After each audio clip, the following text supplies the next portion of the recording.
তুমি কি করো আল্লাহ সব দেখে। তুমি কি করো আল্লাহর তৈরি ফেরেশতারা সব লিপিবদ্ধ করে।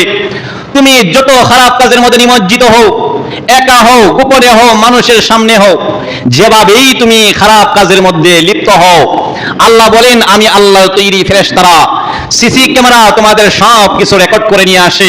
এমনকি আরো আশ্চর্যের কথা হলো, আল্লাহ কোরআনে কারিমে সূরা জিলজালের মধ্যে বলেন তুমি যে জায়গার মধ্যে বসে খারাপ কাজ করো, ওই জায়গাটা কাল হাসরের ময়দানে আল্লাহর আদালতে মামলা করবে।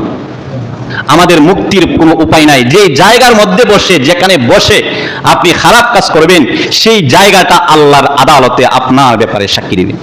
কোরআনে আল্লাহ বলেছেন وقال الإنسان ما لها يومئذ تحدث أخبارها بأن ربك أوحى لها